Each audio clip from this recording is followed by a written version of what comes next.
Welcome to Talk is Sheep, the official podcast of the Wild Sheep Society of British Columbia. Brought to you by our title sponsor, Mountain Tough Fitness Lab. Come along with us as we take conversations that matter to you into the high alpine. We have partnered with Mountain Tough Fitness Lab to help get you in shape and mentally stronger. Whether you're a veteran hunter or just starting out, the Mountain Tough app will take you to the next level. We personally train using the Mountain Tough programs, and we believe in it so much that we want to give you 6 weeks for free using code SHEEPBC. That's SHEEPBC. Check out Mountain Tough Fitness Lab. You won't be disappointed. This episode is sponsored by our conservation partner, Stone Glacier. Thank you, Sitka Gear and Stone Glacier, for investing in healthy wildlife and sustainable ecosystems.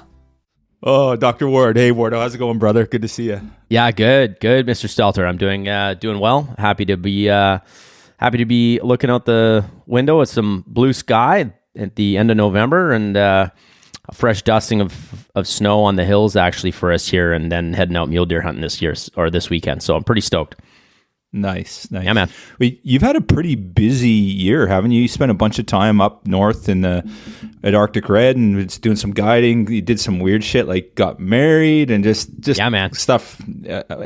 Let's talk a little bit about that because that's pretty cool. Yeah. It's been a really cool year, and a year that I think if you went back and looked at when I first kind of started to spend more time with Ben Storak was with the Wind and the Wolves hunt, and we became really close friends after that, and continued chatting and so on and so forth. And I thought in like the video I talked about, like, man, I didn't even like hunting, like being a hunting guide, like that's like a really cool career, and it combines like a couple of loves together. I'm like, oh, that'd be like really interesting. And then fast forward, and Ben asked me to help out on some hunts last year, and then do some more hunting at Arcadia this year, and has placed more and more trust in me as I hope to continue to prove myself, and so a little bit of fortune telling in that film that I was fortunate to spend 3 or 4 weeks guiding this year for Ben at Arcadia, and then I'll do more next year, which is kind of a really cool way to do it because I can split time between here and Arcadia. It's not that far away for me, and then get to kind of get to hunt, and then life's expensive these days, so you get to make a couple bucks while you're doing one of the things you love the most, which is it's sometimes making a job a hobby is not a good idea, but I seem to do it with everything I do.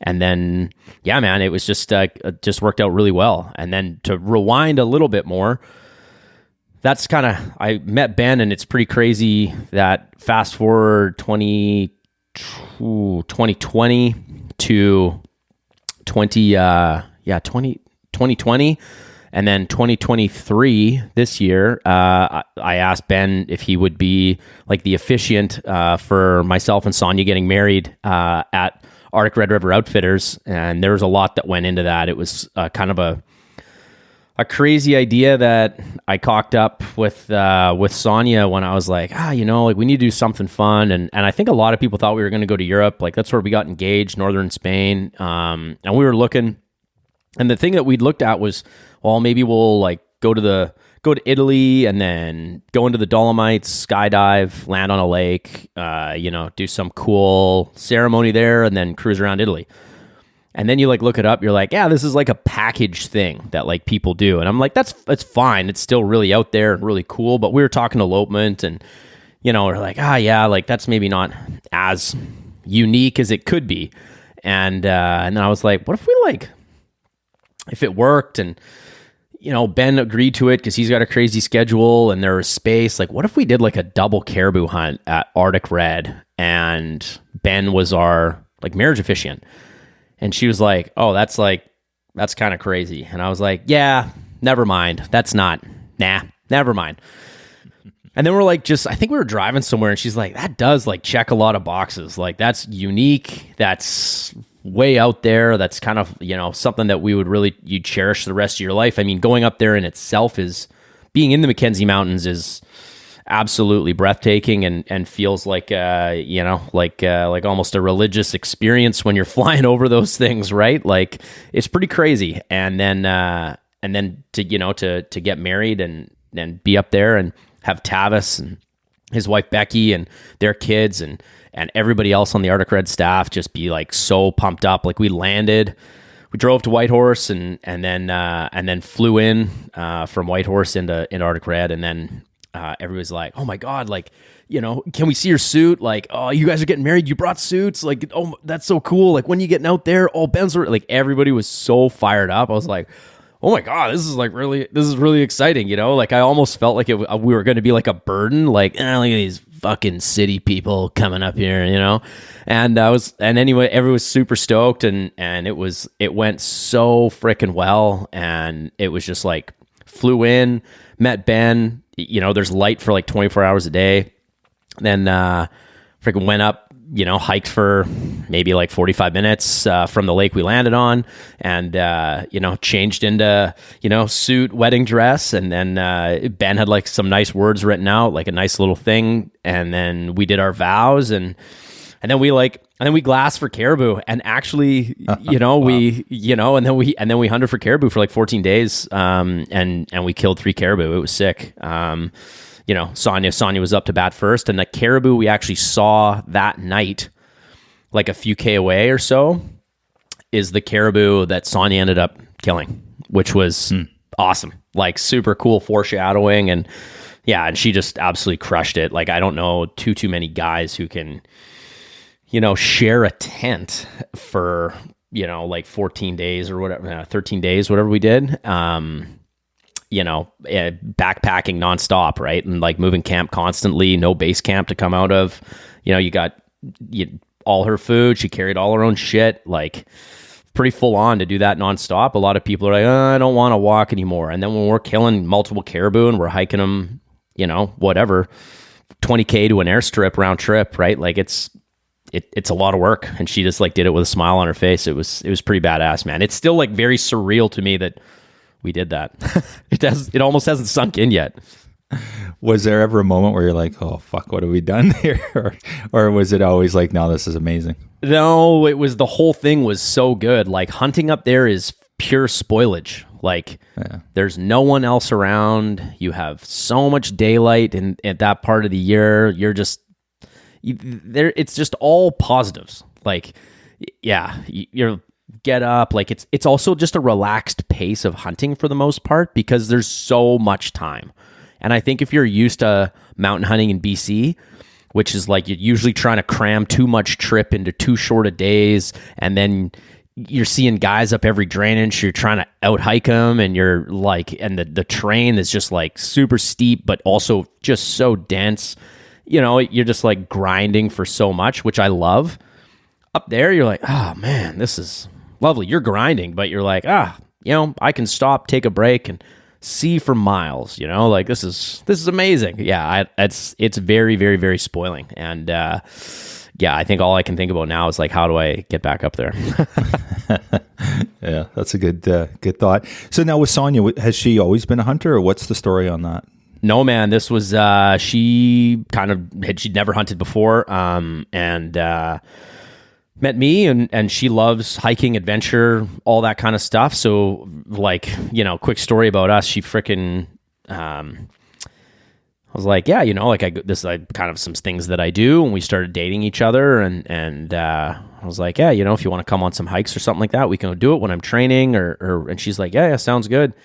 She goes into the local, I can't remember the name of the store. It's it's been around a long time it's like the outdoors store in Vernon. And she walks in there. She's like, hey, my boyfriend does this like mountain hunting shit. I need boots to do that. And she's like, he's like, let's see what fits your feet. She gets a pair of Mindals after knowing me for like a couple of weeks and is like, I'm ready to go. And I was like, all right, yep, you're committed. So it was just no big deal from there. So she hasn't done, and then she loves coming out for the trips. She loves trying to find animals, and she loves the training. She's super fit. She's she likes the training aspect of it and likes the like awareness of it, just turning the phone off and being in nature. So the next step was like, hey, like what can we find for you? And we had a bit of a rough year hunting bears. Like it just didn't come together this year, like it didn't for many people. Like it greened up so fast. Bears seemed to be super scattered. We had a really hard time finding them.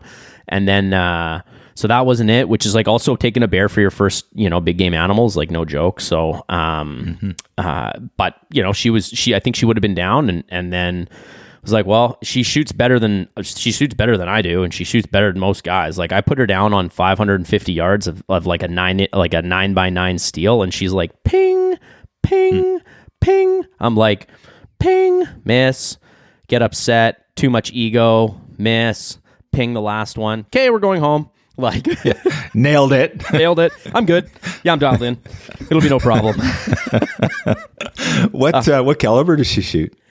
She was running a 6.5 PRC for that hunt, and then she also shoots my 300 PRC as well. Like it doesn't matter. Yeah, 212 grains or 147. She just lays down and just boom, boom, boom. Like it's nice. She shoots so well, man. It's really cool. But yeah, and so I wanted to get her super proficient to 400 yards or so, and so we did a lot of shooting actually out to like 550, and with the goal of getting her maybe 300 or so yards on her caribou or less, and then. Yeah, I got up into the NWT, and she was like pretty excited, and dude, she just like went like machine like boom, like this is cool. We're chasing this caribou, and we're kind of dogging it, and it's kind of going over these little rolls, and we just keep dogging it. It gets down into this like into the creek bottom there, and or like riverbed bottom, and just boom, she just like lays down prone, chucks one into it. And it was dead, but it's like, whatever, hit it one more time if you feel good. And she actually put it through, Ben's never seen this, through the same bullet hole as her first shot. This is just luck. It's not like she was trying to do this. And then the exit was like 1 inch apart, but there was only one entrance. Wow. That's bizarre. Isn't that crazy? That's statistically almost impossible, but almost, there you go. It's not like you're trying to do that, but I was just like, we looked through that cape because we're getting pillows made out of the side of the cape. We're not going to we're just going to go a euro on hers, and then we're getting we cut like the whole side of it and then handed this like strip of fur to this strip of hide to JM. He's like, what the fuck do you want me to do with this? And I was like, we kind of want a pillow made. And he's like, yeah, whatever. Okay. So, but he's like, oh yeah. And there's literally just one hole, and then there's two on the exit. I mean, if somebody knows more than me, it could tell me how that happens, but it was, super wild. So yeah, dumped it 300 yards, and then was really excited to kind of get up to it and just, like touch its ears and, get busy breaking it down. It was pretty cool. What was that experience like? So she's just gotten married, she just got hitched, and has been working her ass off, and then she kills something. What's that emotional journey like for her? Man, she's just like such a hard worker on like the stepwise process. Like she, obviously being with me, she sees the preparation throughout the year. So I think she just like, it was like, yes, like this is a stepwise process. Yes, you work hard, you glass lots, you find something, you put it down, you then get to work, you then pack it up, you then go pack it back to camp, you then, you know what I mean? Like it almost sinks in, but there's definitely like, I've got quite a bit of video of her like walking up to it. Dude, she looked like a kid, like she looked like the, young kid unwrapping a puppy on Christmas morning. Like, wow. Oh my God, I can't believe this is mine, and like, I did it and whatever. And then she was like just so excited to like cook up backstraps, like, or cook up tendies on the fire and all that stuff. So I think like really the like whole 2 years of training for her essentially, and all the effort and all the gym time like culminating in that, I think that like the satisfaction was like a little bit like, of course this happened. This is what I'm preparing for. You know what I mean? Like she's just, she's half Japanese. So she's just like everything works. Yeah. Methodical. There's a process and you just, Totally. Right. Hard work and a process, and you follow that process and good things happen. So it's pretty cool.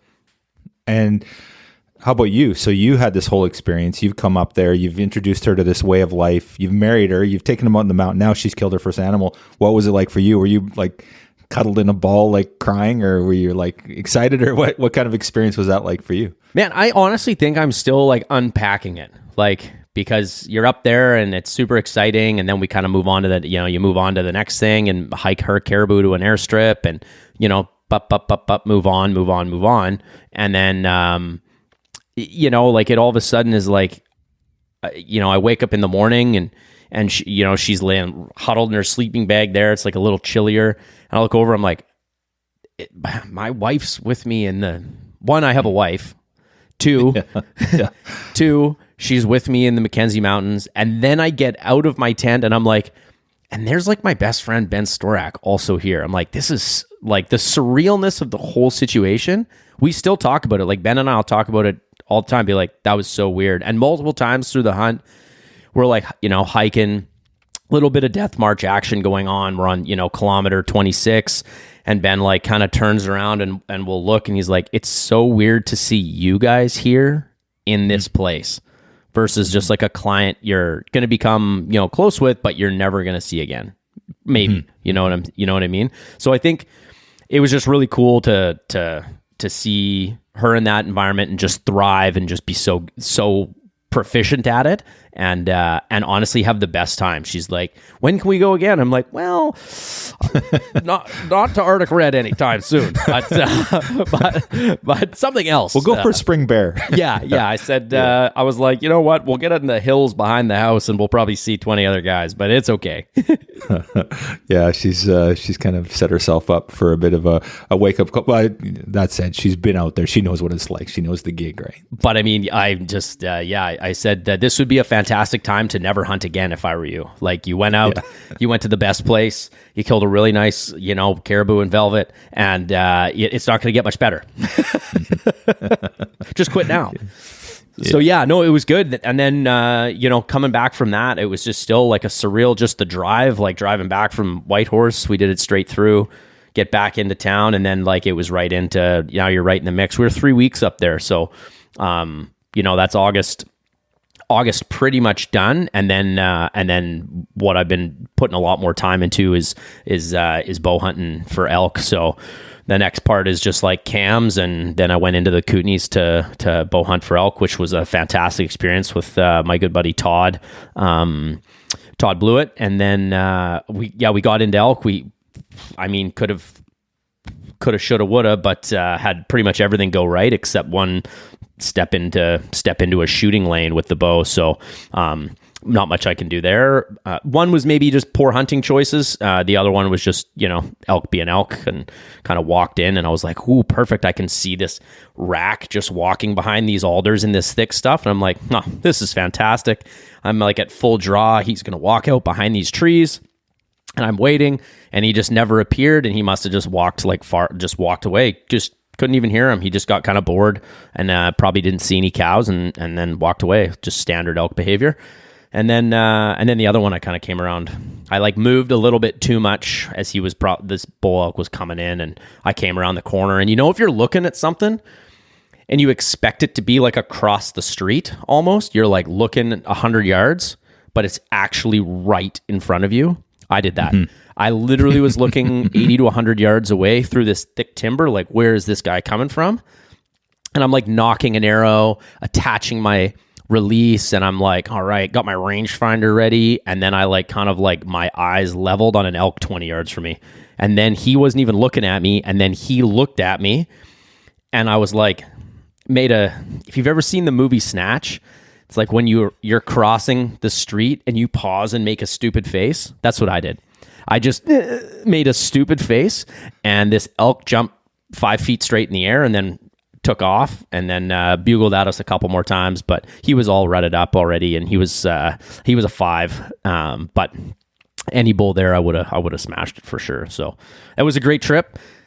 And then it was into a couple of sheep clients, and then it was into a little bit more elk hunting, but that didn't go well. And then a couple sheep clients, and then a mule deer client, and then another partial mule deer client. I kind of split with Ben, and then here we are. Awesome. Wow. Yeah, Sounds like quite a lineup. And interesting. I was talking to Yonke earlier, I guess yesterday it was, and he was saying that he talked to you after you came back from your trip from Arctic Red, and he said that, the cool thing with Wardo is that there was all these things. You got married, they killed 2 caribou, but what did he talk about? He talked about the pristine wilderness of the territories. He said there was, you had some people come through camp, Klassen and Foss, and you guys were sitting around and talking about conservation. And that was what you're talking about. You're like, you're just one of those guys where conservation and the species and the wildlife and everything is such a big part of what you do. And he's like, yeah, just crazy. And he thought it was so cool that was, such an important part of what we're doing up there. Yeah. I think I still kind of have to give my head a shake, and that just the way I was brought into this hunting space through Adam and the Journal of Mountain Hunting, Beyond the Kill, Ben, Nolan, Pete, Wild Sheep Society, and all the things that go along with it. I often joke that I wish I didn't know any of the things that I've been taught. Ignorance is bliss when it comes to killing animals, I think. But I don't know. It's legal, right? Like, what's the big deal? But sadly, I was bitten by the conservation bug pretty hard, and just because I really did believe that hunting is a privilege, not a right for many of us, and I think we got to do what's right to keep that privilege and be stewards of the land, as we often say. So, to hear when a guy like Al starts to talk, like, you just listen, because he's been doing it for 40 years. He's been up there, hunting sheep and seeing it change, and just does it so effectively and with such great class, I would say, that you can't help but just want to listen to it. And then honestly, I'd never met Tavis Molnar, who owns Arctic Red, but he is a sharp fellow. And when he starts chatting about their way of conservation and how they do it in the NWT, versus which is essentially like letting the land do land things. But the difference with NWT and here is that we have pushed so much further into so many areas that we've had man-made created problems, I would say. And so sometimes we look for man-made solutions on what that can be. For some of our obviously something like Movi and stuff like that, right? Like, we need major force and guidance and people all jumping on board for the right reasons to try and save these sheep populations. But up in the NWT, he's like, wolves will do wolf things, and he's like, I think about it every year. He's like, I could for sure get in here, and he's like, and I could clean house on. I know this pack of wolves that is taken down a lot of our sheep. But he's like, that's a slippery slope. Do you start meddling in what's going on up there? Or, like, we have a lot of sheep, and their population will come back up, and so on and so forth. You're like, man, it's interesting to hear a guy who's also been up there for a very, very long time talk about these issues in conservation that I feel like I would, just being inexperienced as well, would just jump at the cause of, like, wow, we could do this to fix it. And you're like, do we have such a short-sighted view on time? Like, how do we fix it next year? I think that's a very North American thing. Like, how do I get abs in 30 days before my beach vacation? How do I get in sheep shape in 1 week before I'm going on a trip? Right? It's years. It takes years to develop a lot of these, to develop, like, really good backcountry fitness and general physical preparedness. It also takes, years of data collection and some trial and error, but just letting the land do land things to see what's going to happen. I think that was that was maybe one of my favorite parts about being up there, is just the campfire conversations back at camp before we flew out, for sure. Yeah. Yeah, very cool. And that's interesting, that perspective. And I guess that's the territories, they have a bit of a luxury there in that they don't have all these other, forces at play and industry and so we get to a position where, like in, the Northeast with caribou, that if we don't kill all the wolves, the caribou are done. Like, they're gone. But but if we could just step back and take industry out of the equation, it would sort itself out it would take 50 or 100 years, but it would sort itself out, right? But it's gone so far that it's and that's the scary part with caribou is, and that's the other part that I think about. What's next? Like, okay, we've lost caribou in the south and on the verge in the north in certain areas, and what if it keeps going? And then what's next? What's the next species? And I was like, totally. Oh my goodness. Wolves will just move on to, I mean, you can't blame a wolf. They're just doing wolf things. Like, and then we basically laid these beautiful highways for them to mow anything down. And, it's not like they really have any predators other than the weather themselves, right? Like just weather themselves. And that's it, maybe the odd grizzly bear will give them a swat, but it's not like that's what they're going for. Right. So, no, it's a scary thing to think about if they start pushing into higher alpine ranges and so on and so forth, because it's interesting being in the Mackenzie Mountains at a little bit of a higher elevation. And I mean, there's nothing stopping. Like it's easy. That's easy ground for sheep to run or for wolves to run around in. And then sheep are obviously down in their feeding habitat. You could see how, the trees are what I would think is like a bit of a bit of a thankful spot for sure for things to hide in a little bit and get into that steep cliffy terrain like we have in BC. Hopefully provides like a little bit more safety, but man, it's, you see how sheep don't have a lot of advantages out there in the wild, I would say. Yeah, that's for sure. Yeah. And sheep are, people always talk about, how tough sheep hunting is, and it is tough. There's no question about it. But sheep themselves, like if they're there and you find them, they're easy to kill, right? They just, if you wing one, it's going to generally fall over. It's not resilient whatsoever. No, it's not like a big elk or a grizzly or something like that. Or a goat that you're literally hit it through both lungs, and it's just like, and it just keeps eating grass, and you're like, what's wrong with you? Like, smash it again. Oh, takes a knee, hops back up, starts eating. You're like, are you stubborn? Do you not feel pain? And then you see like a video of like a sheep getting hit right near the, like literally in like in the hamstring, and it just like falls over upside down. You're like, God, what the heck? Yeah. And that's kind of indicative of sheep too, with disease and everything else. They're such soft critters, but obviously like they're, when they're out there on some, windswept, like you're looking at a rocky bighorn and it's blowing 100 kilometers an hour and it's minus 20 and they're standing there. You're like, that's a sweet critter, man. So tough. And then like gets stung by a bee and then falls over. You're like, what the fuck? Yeah, absolutely. But yeah, man. Okay. I'm going to transition on you here, and you're officially Wild Sheep Society BC's like fitness guru. So anything to do with the outdoors and fitness and training, and certainly with regards to backpacking adventures. So you did a ruck for conservation. Is that what you're calling the Canada Day ruck? Let's talk a little bit about what you did on July 1st. Yeah. So we did.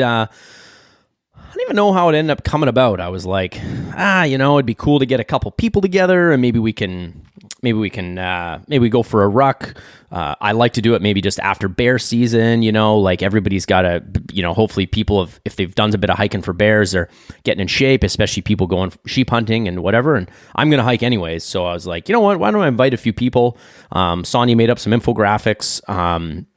And I said, hey, and I got, with your guys' blessing, I said, hey, what if I make it $100 and we'll try and, raise enough money to buy like a collar, which is around $1,600 or so. And we did. And it was awesome, man. We had like, I think we had 16 people out, including Sonia and myself. And then I just went and I bought I had a bunch of sandbags, and then I went to the nursery, I just bought sand and then just shoveled them all into the back of my truck.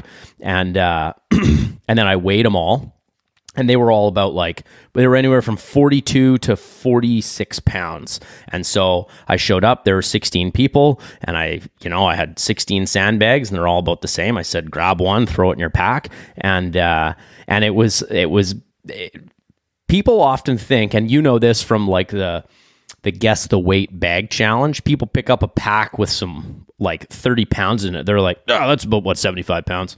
And you're like, no, it's not. And no one gets it right. People think of well, when I lift a dumbbell at the gym, you're like, yeah, as soon as it's kind of soft and floppy, it feels heavy, man. And And so anyway, so yeah, a lot of people threw that in. They're like, oh man, with a little bit of water, it was 30 degrees plus.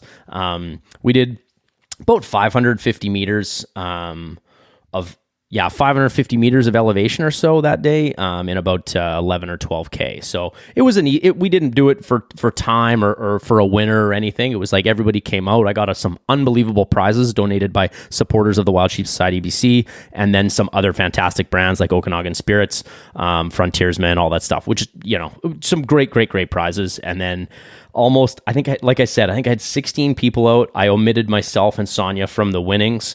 And then, so we had 14 people, and I think we had 12 draw prizes. And so everybody's name in a hat. Started drawing them. Only 2 people didn't, and I was just like, man, it's unlucky to be one of those 2 people, But that's okay. So yeah, we had a bunch of people come out, and the response was exactly what I hoped for. So a lot of my fitness journey outside of like university athletics was in CrossFit, and I was a CrossFit coach, a strength and conditioning coach previously as well. And the thing that CrossFit nailed more than anything was community, and that to me is what breeds great conversations. It brings up people from maybe different viewpoints together, lots of different stuff to just bond over a workout, over a bit of sweat.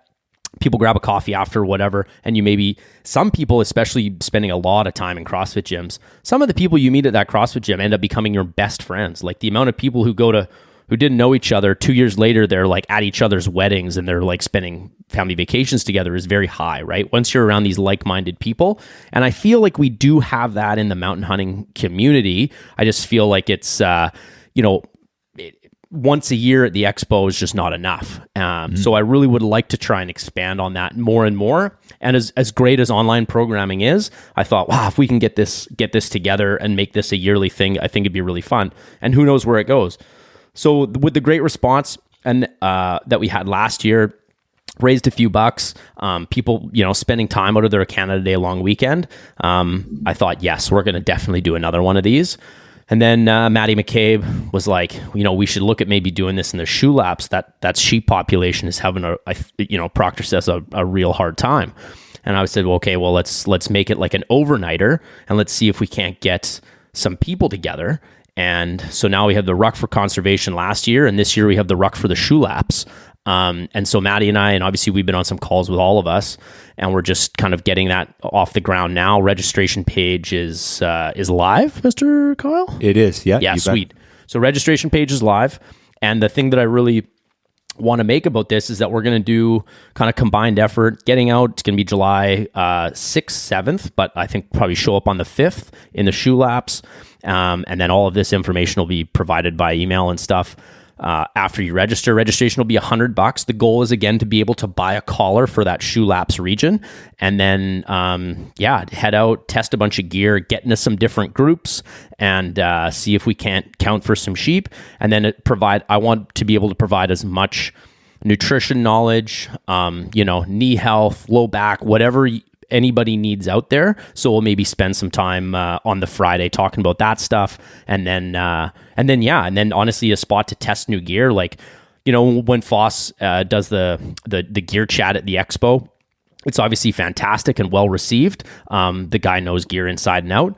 But it's another thing using it, getting out there and actually testing it, especially like all of us usually have a 1 or 2 new pieces before sheep hunting season. It's nice to be able to maybe put that to the use around, some pretty smart guys who've been doing it for a while. So we're gonna have, I think we're gonna have a really good turnout for this. And then my goal is to get some really cool sponsors on board. Obviously, like I've been chatting with you about, and everybody's gonna get like a really cool swag bag. Because let's be honest, there's the fitness aspect. You're hiking in the shoe laps, which is beautiful at that time of the year. Like you're hard pressed to find a nicer spot to hike and do an overnighter. But there's definitely, there's a bit of work to be had with trying to spot for some sheep. So, I think that event's going to be like an absolute blast. I don't think anybody's gonna have a bad time if they sign up for that one. And we're definitely going to make sure that the $100 registration fee like I said, goes towards a collar, and that's easy in my opinion. That's like a no-brainer. But for everybody's time, I think it's nice to incentivize it a little bit and see if they can count some sheep. So we'll have some really cool like everybody prizes, and then some cool draw prizes that we do as well, just like last year. Yeah, and we're working on that angle, and I think that we'll get some serious sponsorship on that because people are it's supporting conservation, and then, of course, you do a good job of documenting and telling the story, so people are going to be fired up about it, and so sponsors love to support that kind of thing, right? Out doing stuff in the landscape, they love that stuff. Yes, exactly. We're not just talking about it, we're actually out there doing it, which is one of the things that I try and preach the most, in my practice in clinic or anytime I'm on a podcast is I'm not talking about fitness. It's not talking the talk without walking the walk. And I think, this organization does a really good job at doing both. And I try and model myself after that. And I always have as, like if I'm talking about fixing somebody's bulge disc in their back, it's because I've absolutely wrecked my back multiple times. So I think if you can walk the walk and talk the talk as well, it really does put some asses in the seats and get people to pay attention and listen. So yeah, man, that event's going to be really fun. And then I already am thinking about what's the next one for next year. I guarantee they're going to be further, they're going to be really well received. And it's important to me to do it outside of hunting season, because bears close June 30th. So I know it's beginning of July. We've got sheep hunting coming up. I think it's a really good time. So I think we'll probably try and earmark that weekend, maybe every year going forward, as we're going to do something somewhere and try and do it for conservation for sure. Yeah, that's awesome, dude. I'm really stoked about it. What kind of level of fitness are you thinking? Do you have to be a full-on warrior to be out there, or you just, obviously you're going to have to hike for 2 days. So what kind of level of fitness are we looking for somebody that might be interested?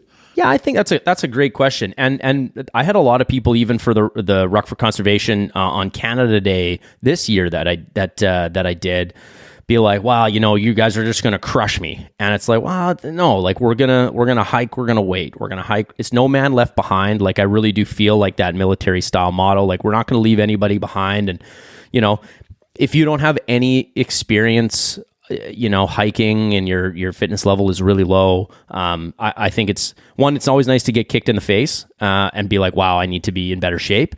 But two, you never want to put the group in jeopardy of not kind of achieving that goal or whatever they're out there to do. So if you're, that's hefty G-bear country, right? And if you're always, a mile out the back and you quit and sit down a lot and you've got food on you and stuff, I think there's some safety in numbers there. So I think you'd want to be able to do a sheep hunt. You know what I'm saying? You don't have to be the fastest guy. You don't have to be the fittest guy, but you just have to be able to be mentally tough to go and stop and go and stop. And nobody's going to be left behind on any of these trips. They need to be all inclusive. It's not a race by any means, just like hunting. It's not a race. It's just who can get there, and then who can have, the best attitude. And then hopefully we get to some good spots and we just let the glass do the walking for us. Yeah, right on, man. That's really exciting. So what we'll do is we'll put a link to the registration in the show notes. And the one takeaway, I think, Matt, is that it's limited. You're talking about 20 people. We can't obviously have 90 people out there glassing, and it's right. There's a challenge there. So we're going to limit it. Yeah. So, and we're going to really push it after this podcast. So if you're thinking about doing it, don't mess around. You probably want to sign up sooner rather than later. So that's right. Yeah, exactly. So sooner rather than later. My goal, like Matty McCabe was and I love his positivity. He's I want to get 30 people. And I was that is a lot, but he's just but I love that, right? And I said, realistically, I think if we can get 10 people out, 10 extras, but plus Matt and his girlfriend Brittany, Sonia, myself, we're at 4 already, and then if we can sneak in 8 more people, then we have 12, and we can split into maybe 3 groups or so. And then if we had 16, then we can split into 3 or 4 groups. And if we have 20, we can really cover some ground and we can be in some bigger groups and stuff. So I'm yeah, I think it's going to be great. Like we said, capped at 20 people. And what I want to have is I would, if I saw a wait list for this, I'd be thrilled, because that means people are serious about fitness. They're serious about conservation. They're serious about, coming out and actually, like obviously all the fantastic to move to a Monarch member and all that stuff. But at the counts this year, there weren't a lot of guys, right? Like that's why we're changing it up, and we're trying to reinvent how we can do like get eyes on sheep. So I think this is maybe a really cool way to do it, like invest a little bit of money, invest a little bit of time, and gain a lot out of it, and continue to kind of push forth what we want to keep doing for hopefully years and years to come, right? So we don't go by the way of the caribou. Yeah, right. And I love the concept because, like you said, our Fraser River counts, they're quite a ways up. So Spence's Bridge has always been pretty popular because it's a short, it's just a chip shot up there to get out there. But the Fraser, you're having to make that few extra hours, and people are just like, oh, I can't invest the time. But now you got a reason to go, right? You got that community that you're going to be out there, and it's perfect for sheep season, right? Like I love your timing; it couldn't be better. You're like a month till the opener, perfect timing for people that want to, like you said, get out, try the gear, and see where they are at shape wise, and it's going to motivate you too. It's good. You got 3 weeks till the opener, and it's like, oh, I'm getting my ass kicked here. I got to do a better job and work hard for the last 3 weeks. It's going to motivate you. So that's awesome, man. I'm super stoked about it. Oh man, it's gonna be a blast. And like if people haven't spent any time in the shoe laps, like that region is absolutely gorgeous. Like it's just beautiful. So yeah. I mean, even if you're dying and you're hiking up a hill and it's hot and you just kind of lay on your back and pray that a grizzly bear comes and takes you out, at least you can have a nice view while you're while you're gasping for your last breath. Awesome. Yeah, right on. Yeah. Cool. Which go for it. No, go. Well, it kind of led us into this, how I've just now been pegged to be the guy for anything fitness related. So I wasn't aware. I've only been to Sheep Show in Reno once in 2016. I went 16 or 17. I went. Okay, that's a long time ago, man. Long time ago, man. I didn't even hunt then. I was just part of the Journal of Mountain Hunting, and we had just launched Mountain Strong, and ultimately, I just didn't have the time to put into it.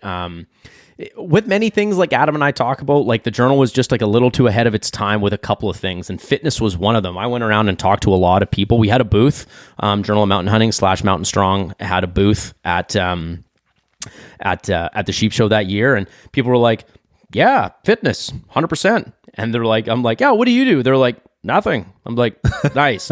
So there was like a lot of, anyway, we were just ahead of our time, and without willing to put really like the hard yards into how much it takes as a fitness company. Like it's nonstop work, like it's nonstop work. As the guys from Mountain Tough know, it's such a cutthroat, cutting edge industry, always people looking for the next thing. And sometimes that like tried and true, hard work done often is just not that sexy. So it's a tough industry. So we were down there, and then I didn't realize though, but on the Thursday there's like a big race, and Mr. Colin Peters shot me a message, said, "Hey, I want to have a chat with you about something." Sounded like my dad was going to get me in trouble actually, or something like that.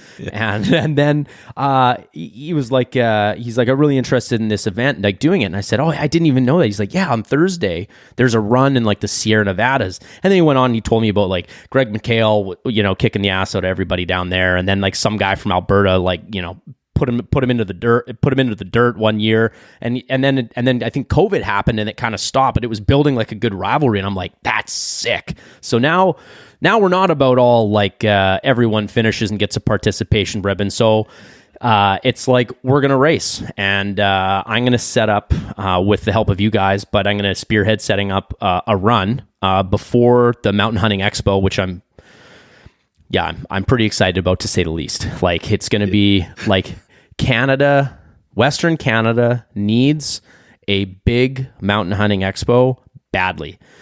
And I'm going to sidebar from the run that I was talking about, because we need vendors. We need, like, so many people ask about gear, and, well, where do you get it? And I'm like, online. Where do I try it on? You can't.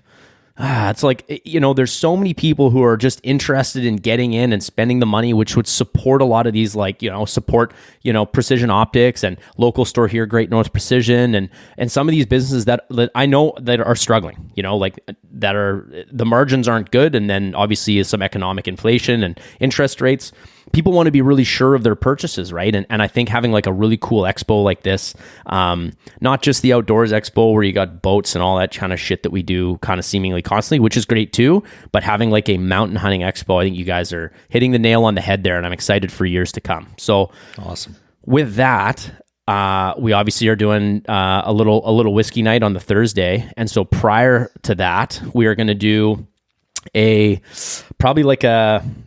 going to say a 10 to 15K run or ruck. I have not quite figured it out yet. It depends on a couple of things, and it's going to be called a run in the park, which is obviously a little tongue-in-cheek because it's probably going to be really fucking cold, and it's going to be miserable and bad. And so I'm going to go out. I'm going to make sure I'm going to run it that morning and make sure and I'm going to flag the course. I'll have everything dialed in, and we're either going to do we'll either do 2 categories, and again, we're spitballing here as we keep going. We're going to do 2 categories of either a 7.5K and then a 15K. So like 2 out and back loops, depending, or we'll just do all one, like everybody can do a 10K or something like that. And that for this first year, as we do a little bit, as we create a little bit more buzz about it.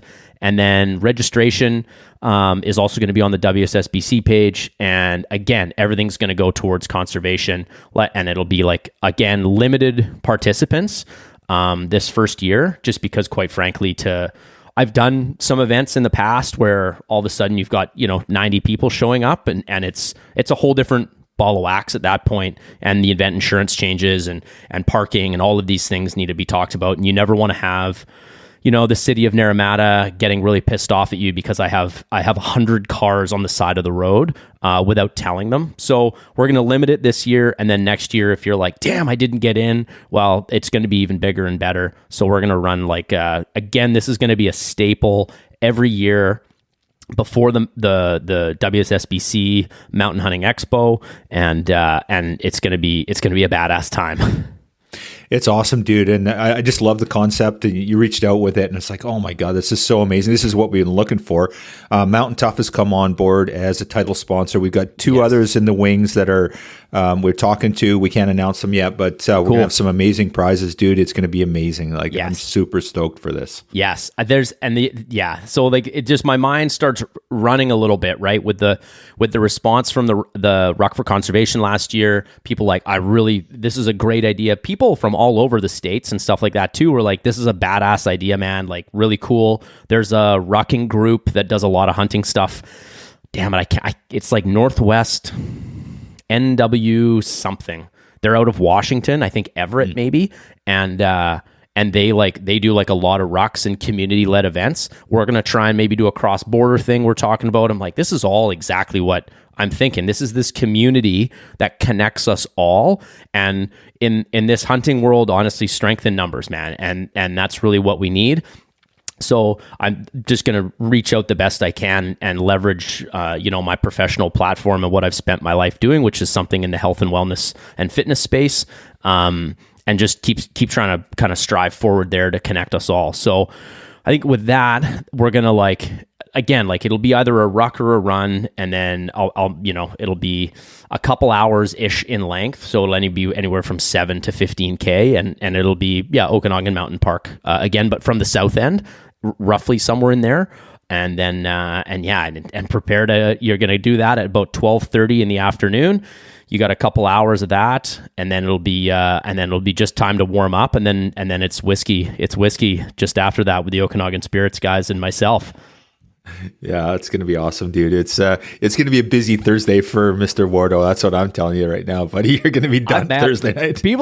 People are talking to me about the weekend, right? The 22nd, 23rd, 24th. They're all fired up about February. People are like, what day should I go to? I'm like, Friday and Saturday don't matter anymore, man. It's Thursday is the day. yeah.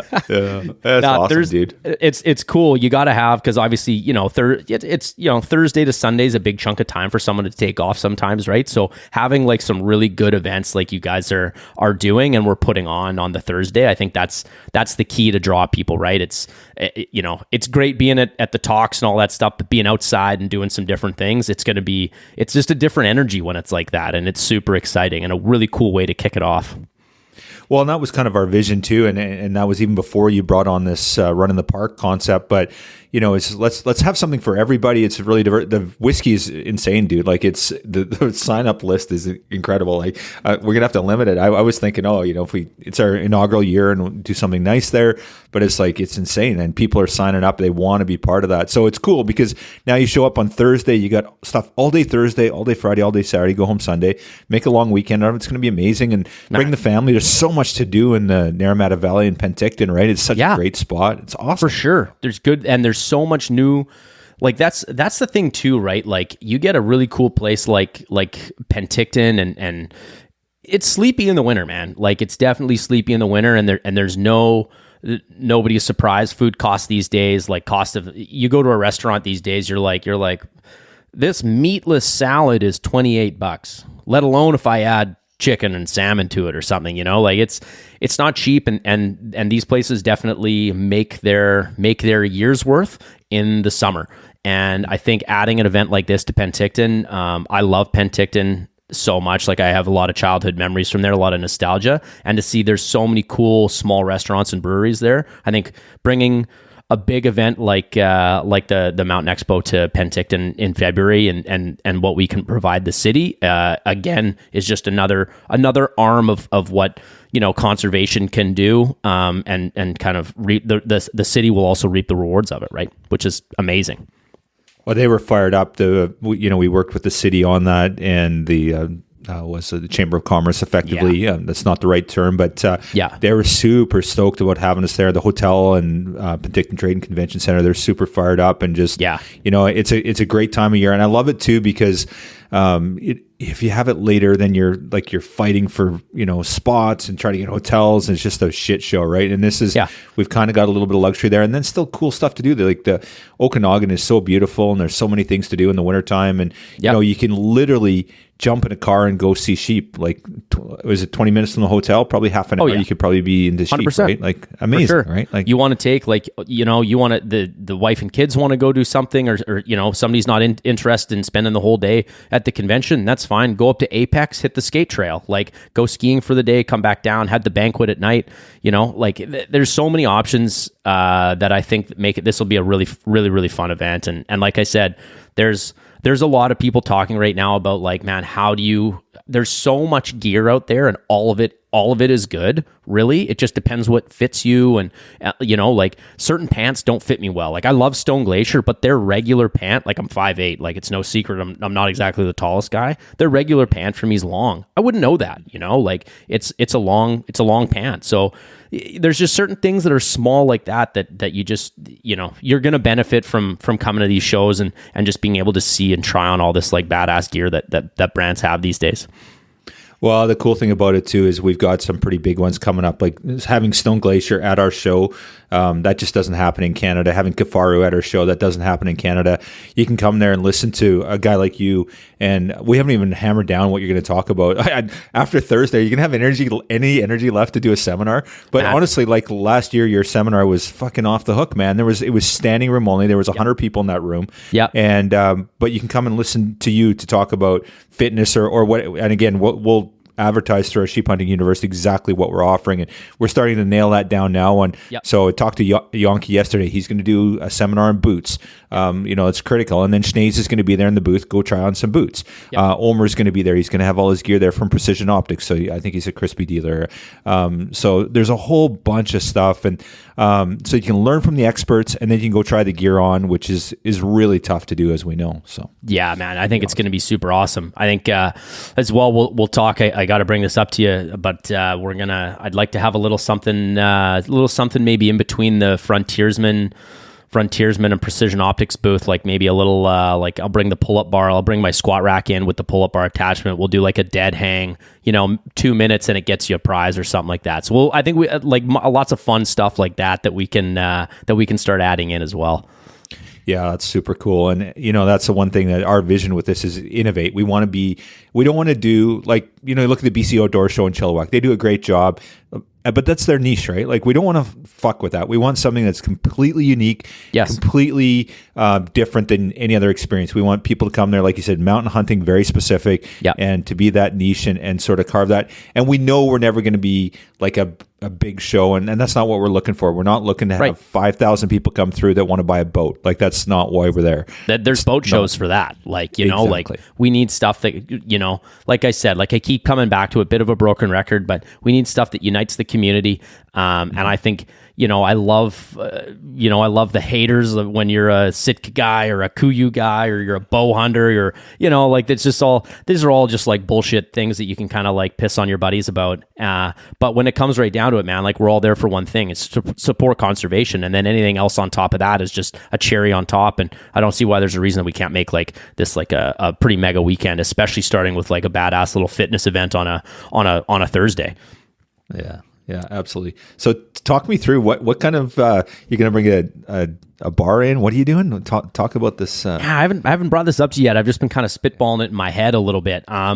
Yeah, so I want to. I think it'd be cool to have a little setup in between like you know, Tanner's booth and Omer's booth or something like that, and we'll do like a little like a pull-up challenge, and then I'm working on a little coffee side business as well, and we'll give you some. Well, you know, anybody who can make 2 minutes on the bar, I'm going to give you a bunch of coffee, or, you know, sign you in for a little prize or something like that, like a 2-minute dead hang challenge, because grip strength and related to the shoulder for shoulder stability and scapular stability is extremely important and often overlooked. The amount of people I see, you know, deadlifting whatever 300 pounds or 315, and they've got straps on is quite frankly quite embarrassing. So it's, you know, you need to, if you're trying to do heavy farmers carries and you got wraps on, like, unless you're a strongman competitor and it's 800 pounds, whatever, you should have that grip strength. So I think I'm going to try and we did this at Yankee and I did this at Sheep Show. We did like I think for a pack. I think it was for a pack. We did like a farmer's carry competition, and man, we had quite a few people sign up. And so I'd like to maybe just start bringing back the fitness elements to some of this stuff as well. You know, this year maybe dead hang. You know, next year maybe it'll be something else. Just stuff that like isn't dangerous. Anybody can do, even after, you know, maybe a couple of beverages, and you can go and you can try and hang on to this bar for, if you can make 2 minutes, then you're going to get a prize, and then maybe we can do something for the longest hang or something like that. Usually it's a kid. Usually it's like some freaking a 9-year-old. It's 11-year-old girl who just puts, like, she's hanging by one hand and like making fun of everybody else for like 4 minutes. You're like, you don't count. You're small. Go away. Brilliant. Yeah, I love it, man. That sounds like a lot of fun. And we do have the capacity to do that there. So yeah, let's build that out, because that's going to be fun. And again, just something for guys and gals to go and do something different and fun, man, and be involved and not cost them anything. Like, it's not a big deal. And you'll also get bragging rights. So that's exactly it, man. And I'm basically just going to ridicule, if you can't make 2 minutes, it's pretty shocking the amount of people that, like, 2 minutes is the benchmark for grip strength for hanging on. And like, if you imagine, like, in this mountain, it's again all doomed. It's not to be doom and gloom, but it's like, you know, like if you're sheep hunting and you slide off the edge of something and your grip is hanging on, or you're hanging on to a buddy, like, how much time you got till you can figure out something? Do you got 6 seconds, or do you got like 2 or 3 minutes? 2 or 3 minutes, maybe you can come up with something to save somebody's life or your own. But if you've only got a few seconds, you're probably dead. So it's one of these things that's like, grip strength is often extremely overlooked, and people are like, "Nah, my grip strength is fine." And then I'm like, "Cool, hang from that bar for 2 minutes," and 48 seconds in, they're making an excuse. It's slippery. Shut up. So it's like always something like that. So I'm excited. Yeah, and it's critical too. Like, there's been so many times in the mountains, like when you're in like the subalpine and you're like, it's super sketchy and you're coming down with a heavy pack. You maybe got an animal in your back and you're like hanging from these limbs and kind of, or like you're using like sage and you're like trying to crawl up this super sketchy area, and it's like you fall, you're freaking dead.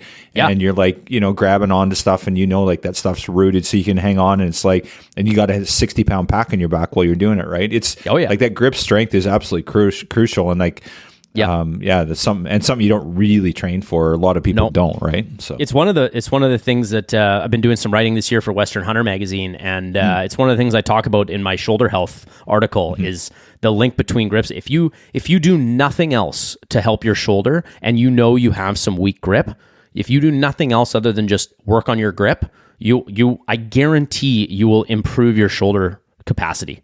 Like, you will increase your scapular stability, which will then increase like the stability of your shoulder. The rotator cuff muscles don't get as pissed off. You can always be in a better position. If you're a bow hunter and you're like, oh yeah, no, I got to shoot like a 50-pound bow these days just because, I can't draw it back, my shoulder hurts, and you have really poor grip strength, work on your grip strength. And it's like I said, it's the easiest freaking thing to do, man. Like, it's so easy to get a pull-up bar these days, like just in the door frame, and you can just hang from that pull-up bar. You can throw a towel over it and just hang from that towel. Like, there's so many different options that you can run. That people will do that, and they'll increase their grip strength. 3 weeks later, they're like, yeah, I don't have any shoulder problems anymore. You're like, there you go.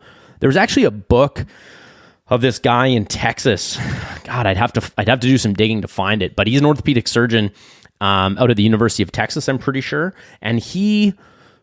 Besides, if you have what's called like a type 3 or hooked, basically like the bone on your shoulder blade, the acromion, it's hooked around. That can lead to some complications with putting your arm overhead, and I do see that from time to time. But for the most part, if almost everybody's shoulder, if you need, so basically what he did was, if you were going in to see him to have orthopedic shoulder surgery, labral tear, rotator cuff tear, partial, not full, he would put you through a hanging protocol, basically from the hands. And I think it was like 90+% of these people did not need shoulder surgery after this, just purely on scapular stabilization, grip strength, shoulder strength, and not doing a bunch of banded, complicated exercises, hanging. That's it. And just the progressions into, weighted, like supported, unsupported, mixed grip, underhand grip, like all sorts of these different things. And when they could basically achieve like a couple minutes of hanging on to this thing, no surgery. I think the problem was he got let go from the old medical college because I think he was still billing for these surgeries. So I think there might have been a little bit of tomfoolery there, but his book and what that was really cool. I read that a million years ago when I was a kinesiologist, 2012 or something like that. So that was it's interesting. I would think too, like if you're doing the hang, it's got to be good because it's got to take the pressure off your back as well, right? You don't have that, like your back is being pushed. A lot of people with back problems, they got that inverter, right? They'll hang upside down, and that helps. It's got to help as well from the front, because now you're taking all the pressure and you're hanging the pressure as opposed to pushing the pressure down on everything. So that has to help your back as well, doesn't it? Yeah, there's a little bit more to it than that, but it is an excellent way if you can decompress your back by hanging, and then you kind of tighten it back up before you land, before you come off hanging on from a bar or something like that. It's a fantastic way. The other thing that's really good is to be, if you're hanging and your feet are off the ground, and you can just start to move your pelvis up and down or front and back. And you can really start to gain some really good control over that lumbar spine. And that's usually what I end up finding people that I see in clinic. As soon as I give them control and ownership over how their back moves, their back pain, it's so much more manageable because they're not just stuck. Like, you imagine, I always say with the neck, because it's easier to move your head than it is your low back.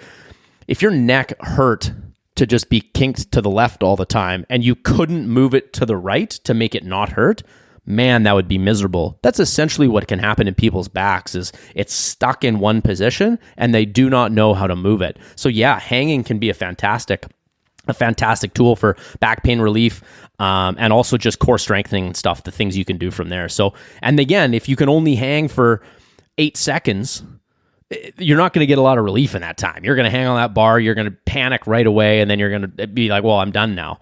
Versus if you can hang for 60 seconds pretty easily, then you can kind of let that hip go back and forth, and then you can start to play with it in other ways. But again, you need kind of a prerequisite of grip strength.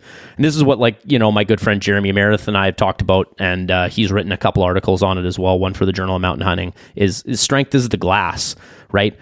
And strength is the glass. All that means is if you can't do like a push-up, you can't do many other movements. If you can't, do a press with X, if you can't hang from a bar comfortably, you cannot perform a pull-up. You cannot perform a knee lift. You cannot perform X, Y, and Z. If you can't do a lunge because you can't support your body weight on one leg, you're really minimizing the amount of like exercise options you have, which is okay because you can just kind of scale that back down until you can own that amount of movement, and you can own the strength that you have on that one leg or whatever. But really, strength is the glass, and the more strength you have, the more your glass grows, right? And the more exercises you can put in your cup to make your workout program much more enjoyable than just, these are like the 4 things I'm capable of doing without hurting myself, that kind of thing. So, and like I said, it starts from there.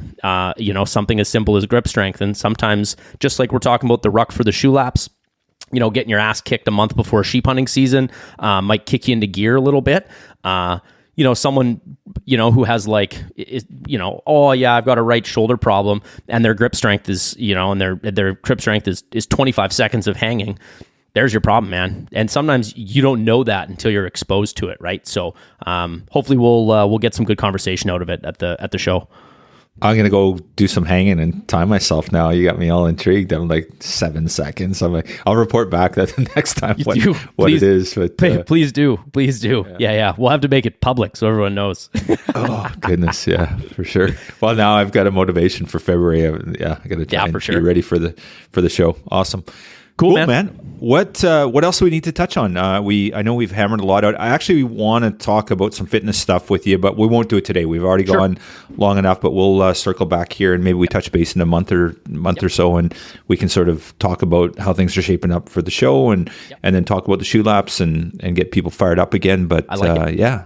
Awesome, brother. Cool, man. I think that's about it. I'm off to the gym here in a little bit. It's that time of the year where back into the weights pretty heavily. And then, the things I could tell everybody, right? And I was hunting in Okanagan Park with Cole Hank in the beginning of November here. He was lucky enough to draw a goat tag in there, and we got him a really good goat.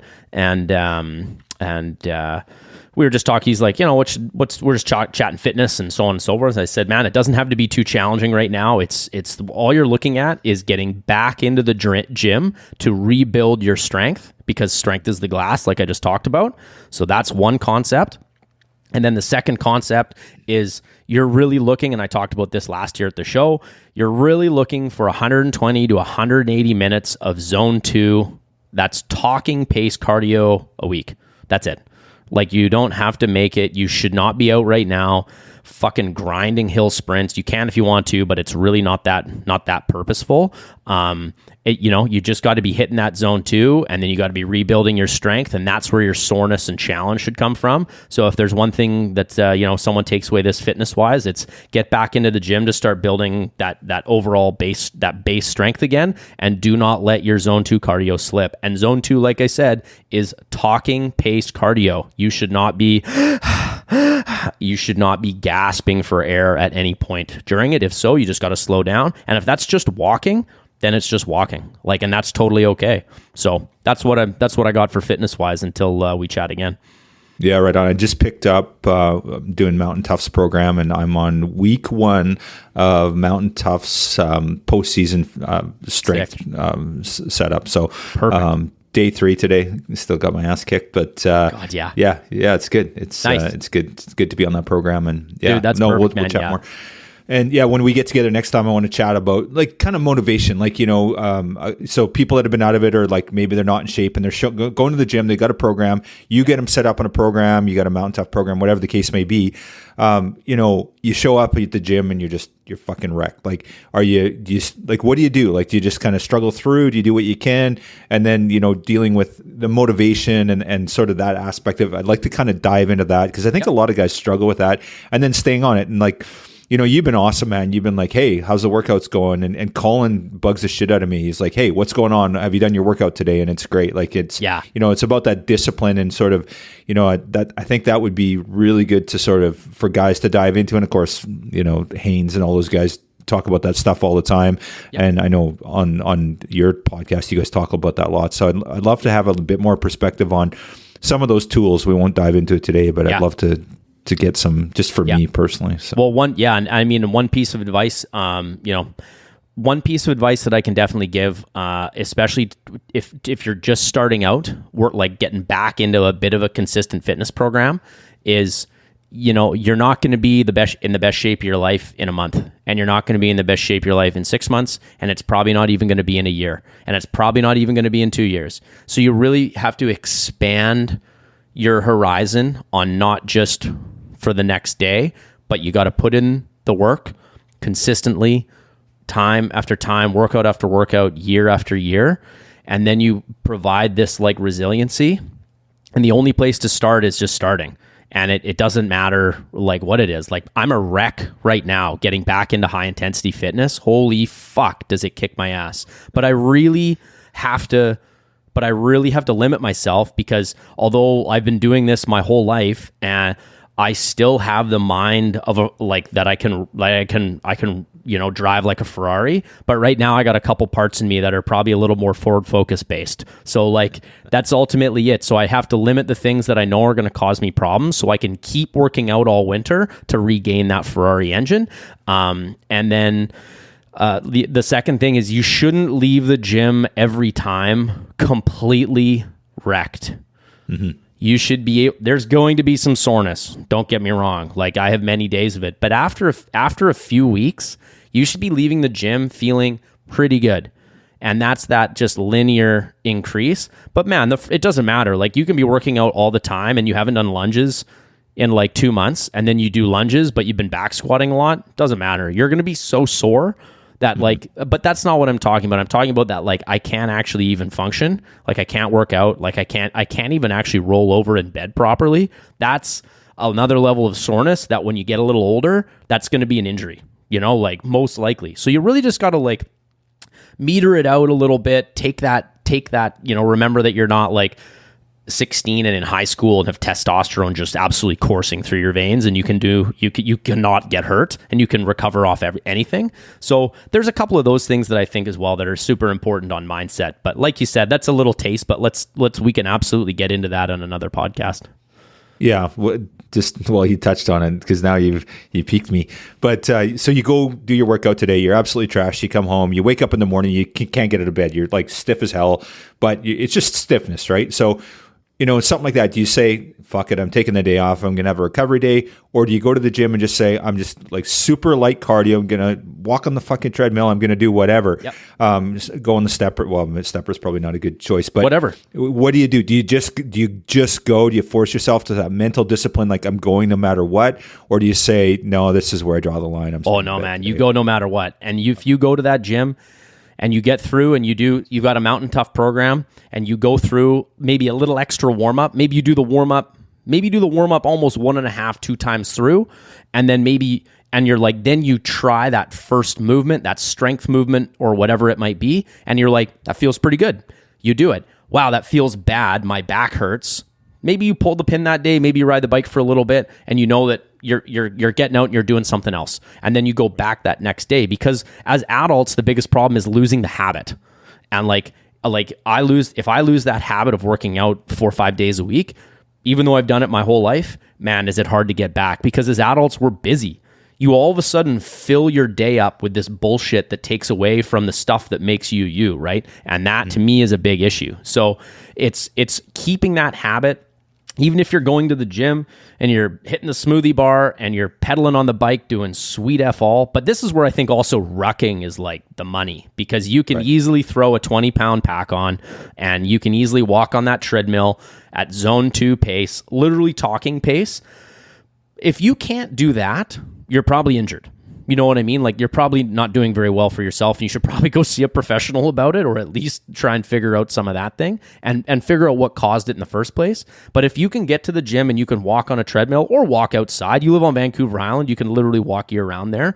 You go out, you hit the trails, and you just go for that 20-minute walk. Or 20 or 30 or 40-minute walk, and you're like, shit, I feel better after that. That's just muscle stiffness, and that's just weakness leaving your body. That's all I think about it as. Awesome. Yeah, man. Awesome, dude. Well, that's inspiring. I'm stoked. So thank you. Get after it, buddy. That's freaking awesome. Wicked, man. I'm stoked for you. And you can text me anytime, as always. Yeah, no, I do. I dude, enough. But give me some help here, buddy. So Yeah, no, it's all good. But and I definitely feel it. Like I hit 50 this year, right? I'm not getting any younger, that's for sure. So yeah.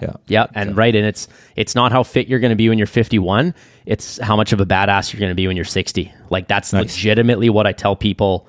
That's what I tell people in the clinic all the time, man. Like you just hit 50 and you want to do, you're like, oh, I got to get in better shape. It's a fast way to fail if you're not like really timed out with your options, in my opinion, right? Like because you just go hard out the gates and then it's just not sustainable. And then all of a sudden you maybe you didn't work out, maybe you worked out really good and you got in good shape when you're 51 and then, it just wasn't sustainable, and 51 to 52, it didn't happen. And then you're back on the horse for 52 to 53 and you're fucking around too much. And you just need to just keep that measured effort all the way, and then all of a sudden you're 60 and you're like, I'm in better shape than I was when I was 50, man. And that's very realistic. Well, and there's the injury aspect too, right? Like this is the time of life, especially people that have had a pretty active lifestyle. Like my wife, she's run marathons and stuff. Like she's worried now about the injury aspect, like knees and joints and stuff like that. Like stuff like not even musculatory like injuries, like where your joints are going to start breaking down. Right? Orthopedic injuries, yeah. Right. Yeah, for sure. Yeah, and that's where like mixed modal, right? Like you like nothing against running, but like running, I always joke is like the most dangerous recreational sport on the planet besides recreational beer league softball. It's like it's because you're like, I'm not in good shape, but I used to be a good runner. You grab your running shoes, you go out and run, and like I blew my calf up, my knee, my back, and it just then you're like then your next run's kind of like a little bit I got this is a little bit bunged up. And then maybe 5 feel good, and then all of a sudden it kind of comes back, and you're like I just can't run anymore. And now you've got a negative experience with fitness versus like a good metered out approach, like, hey, I'd like to be able to run this in like 8 months. And then, I'm going to supplement it with strength work and I'm going to use my joints in a full range of motion.